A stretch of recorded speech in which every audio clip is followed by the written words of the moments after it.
100 सुनार की तो एक लुहार की, और अब की बारी है लोहार की। आज तक चीन ने धीरे धीरे करके भारत की जमीनों को कब्जाया है, लेकिन अब ऐसा नहीं होने वाला है। क्या भारत का अंडमान निकोबार बनने वाला है आगाज वाला क्षेत्र, वह क्षेत्र जहां से इतिहास बदलेगा? पाकिस्तान ने अपने दोस्त चीन को दिया झटका, तो वहीं रूस में अमीरों को पहले ही लग गए हैं टीके। वहीं भारतीय नौसेना में शामिल हुआ वह जिससे चीन काफी डरता है, और चीन ही नहीं, पाकिस्तान की भी घिघी बंधती है। इसके अलावा देश दुनिया की बहुत सारी खबरें, आइए जानते हैं इन खबरों को विस्तार से। पाकिस्तान ने अब चीन को एक झटका दिया है। पाकिस्तान की इमरान खान सरकार ने अपने सदाबहार दोस्त चीन को बड़ा झटका दिया है। भारत के बाद अब पाकिस्तान ने भी चीन के बीगो ऐप को बैन कर दिया है, और वहीं टिकटॉक को अंतिम चेतावनी भी दे दी है।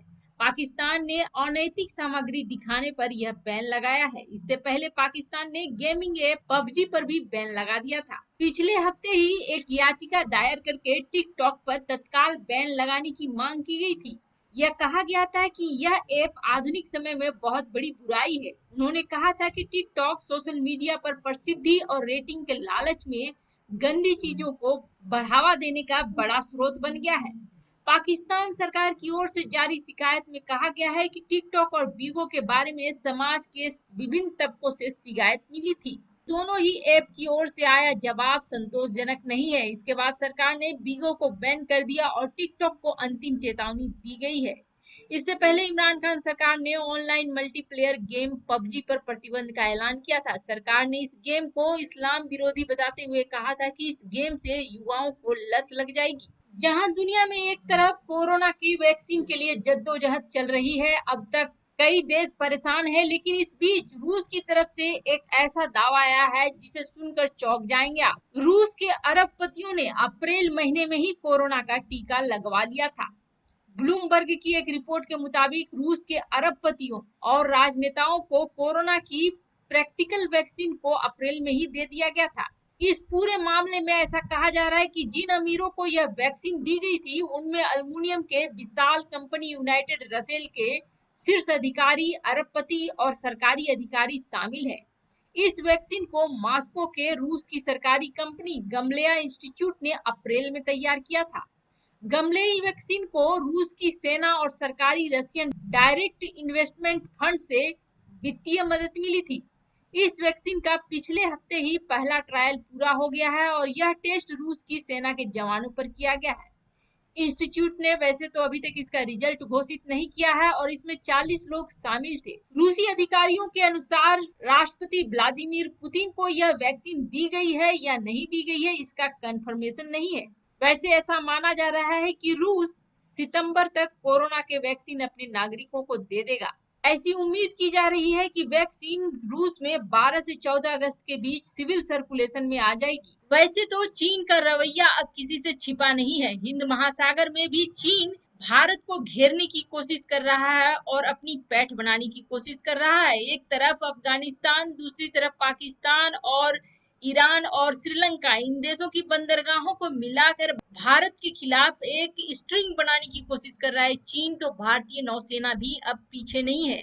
भारतीय नौसेना उस हथियार को अपने बेड़े में शामिल करने वाली है जिसकी वजह से चीन के रोंगटे उड़ जाएंगे। ऐसा इसलिए कि यह वह हथियार है जिसने रूसी पनडुब्बियों की धज्जियां उड़ा दी थी। अमेरिका द्वारा निर्मित यह हथियार अब भारत में होने वाला है शामिल। वैसे तो यह फैसला हाल फिलहाल का नहीं है, 2019 में ही ऐसा फैसला किया गया था कि भारतीय नौसेना को P-8I पोसिडोन दिया जाएगा, और इसके लिए खरीद की मंजूरी भी दे दी गई थी। लेकिन अब भारत ने 4 कदम आगे बढ़कर फैसला लिया है कि 2021 तक 6 और P-8I पोसिडोन को भारतीय नौसेना में शामिल किया जाएगा। इसके शामिल होने का क्या अर्थ है जिसकी वजह से चीन बौखलाया हुआ है? जैसे ही उसके कानों में यह खबर पड़ी है कि भारत में यह आने वाला है, तब से चीन की नींद उड़ी हुई है। वजह है बहुत साफ, इसका तोड़ चीन के पास भी नहीं है।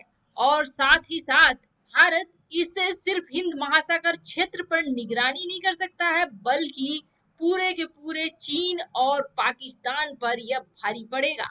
इनके सीमावर्ती इलाकों पर यह कहर ढा सकता है। यही वजह है कि चीन भी परेशान है और पाकिस्तान भी परेशान है। आखिर इसमें क्या ऐसे यंत्र है जिसकी वजह से इन दोनों को अभी तक तोड़ नहीं मिल पाया है इसका, और इसकी खबर ही इनके नींद उड़ाने के लिए काफी हो गई है।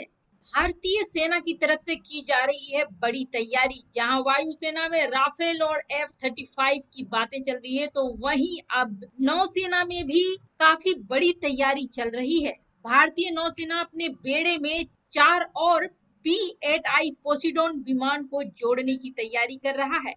अमेरिका में बना हुआ पोसिडोन समुद्री गश्त और पनडुब्बी के शिकार के लिए खास तौर पर जाना जाता है। और ऐसे समय में जब हिंद महासागर क्षेत्र में चीन अपनी आक्रामकता दिखा रहा है, भारत के लिए यह बहुत ही जरूरी हो गया है। और 2021 में बोइंग के साथ भारतीय नौसेना बात कर रही है और 6 P-8I लेने की। P-8I पोसिडोन हार्पून ब्लॉक मिसाइलों और हल्के टॉर्पीडो से युक्त है। यह पल में ही पनडुब्बियों को पानी में डुबा देता है और एंटीशिप मिसाइलों को भी लॉन्च कर सकता है। बोइंग द्वारा बनाया गया P-8I को लंबी दूरी के पनडुब्बियों को मार गिराने, सतहरोधी युद्ध, खुफिया और निगरानी विभाग में लगाया जाता है। इसकी रेंज 2200 किलोमीटर है और इसकी मैक्सिमम स्पीड 490 नॉट यानी कि 789 किलोमीटर प्रति घंटा की स्पीड से यह उड़ती है। P-8I पर कई प्रमुख प्रणालियां लगी हुई हैं जो पनडुब्बियों को ट्रैक करने के लिए बनाई गई हैं। P-8I में अपना खुद का ध्वनिक सेंसर भी है। क्या अमेरिका पूरी तैयारी के साथ हिंद महासागर में आया है? क्या बड़ी प्लानिंग है अमेरिका की? चीन को सबक सिखाने के लिए अमेरिका बड़ी तैयारी कर रहा है। चीन के विस्तारवाद को रोकने के लिए भारत और अमेरिका एक साथ आ गए हैं। कम्युनिस्ट चीन को सबक सिखाने के लिए ट्रंप प्रशासन की बड़ी तैयारी है। अमेरिका के राष्ट्रपति डोनाल्ड ट्रंप के पूर्व मुख्य रणनीतिकार स्टीव बेनन की ओर से किया गया है खुलासा। स्टीव ने कहा है कि तिब्बत पर भारत चीन विवाद मामले में अमेरिका भारत को सहयोग कर रहा है। इतना ही नहीं, अमेरिका सैन्य, आर्थिक और तकनीकी सहित कई मुद्दों पर चीन की घेराबंदी कर रहा है। भारत सहित तमाम सहयोगियों के साथ अमेरिका एकजुट हो गया है।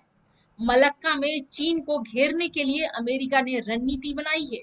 अंडमान में भारत अमेरिका से साझा युद्धाभ्यास कर रहा है। चीन के खिलाफ अब रोजाना कुछ ऐसा हो रहा है जिसे देखकर और सुनकर शी जिनपिंग को बेचैनी तो होती ही होगी, नींद भी उड़ जाता होगा। चीन में 2500 साल पहले युद्ध रणनीतिकार सुन जू ने एक किताब लिखी थी, द आर्ट ऑफ वार। इस किताब के 13वें चैप्टर में जंग को कैसे जीता जाता है उसके तरीके बताए गए थे। चीन को लगा था कि भारत के साथ भी इसी का इस्तेमाल करेगा और कामयाब हो जाएगा, लेकिन चीन ने भारत को पहचानने में गलती कर दी। अमेरिका के सबसे बड़े युद्धपोत में से एक निमित्ज class aircraft carrier Andaman Nicobar में भारतीय नौसेना के साथ युद्धाभ्यास करने पहुंच चुका है। चीन को घेरने के लिए भारत ने 108 अतिरिक्त बोफोर्स तोप लगा दिए हैं। रफाल लड़ाकू विमान भी बहुत जल्दी भारत पहुंच रहा है। हिंद महासागर में ही भारतीय वायुसेना ने जगुआर लड़ाकू विमानों को भी तैनात कर दिया है। ये जगुआर विमान घातक हार्पून मिसाइलों से लैस है। हार्पून मिसाइल एंटीशिप मिसाइल है, यानी दुश्मन की जंगी जहाज को ध्वस्त करने में पूरी तरीके से सक्षम है। भारत चीन सीमा विवाद के बीच अमेरिका के इस एयरक्राफ्ट कैरियर का भारत आना चीन के लिए बड़ी परेशानी खड़ा कर सकता है। अमेरिका अपनी इस बाहुबली युद्धपोत के साथ लड़ाकू विमानों की पूरी फौज लेकर आया है।